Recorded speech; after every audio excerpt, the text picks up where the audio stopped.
আসসালামু আলাইকুম। আজ রমজানের দ্বিতীয় দিন।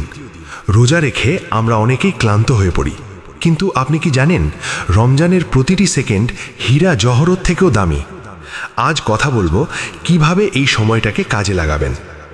আমাদের অনেকেরই অভ্যেস হলো রোজা রেখে দুপুর পর্যন্ত ঘুমানো অথবা মোবাইল স্ক্রোল করে সময় কাটানো। কিন্তু মনে রাখবেন, প্রথমত প্রতিদিন অন্তত 1 পৃষ্ঠা করে হলেও অর্থ বুঝে কুরআন পড়ার চেষ্টা করুন। দ্বিতীয়ত কাজের ফাঁকে বা যাতায়াতের সময় সুবহানাল্লাহ, আলহামদুলিল্লাহ পড়ে জিকির করুন। এবং তৃতীয়ত ইউটিউবে বিনোদনের বদলে কোনো ইসলামিক লেকচার বা নবীর জীবনী শুনুন। শুধু ক্ষুধার্ত থাকার নামই কিন্তু রোজা নয়, বরং চোখ, কান এবং জিহ্বাকে গুনাহ থেকে বাঁচিয়ে রাখাই হলো প্রকৃত রোজা। তাই এই মূল্যবান সময়কে একদমই অবহেলা করবেন না। আজ দ্বিতীয় রোজায় আপনি কয়টি ভালো কাজ করেছেন কমেন্টে আমাদের জানান।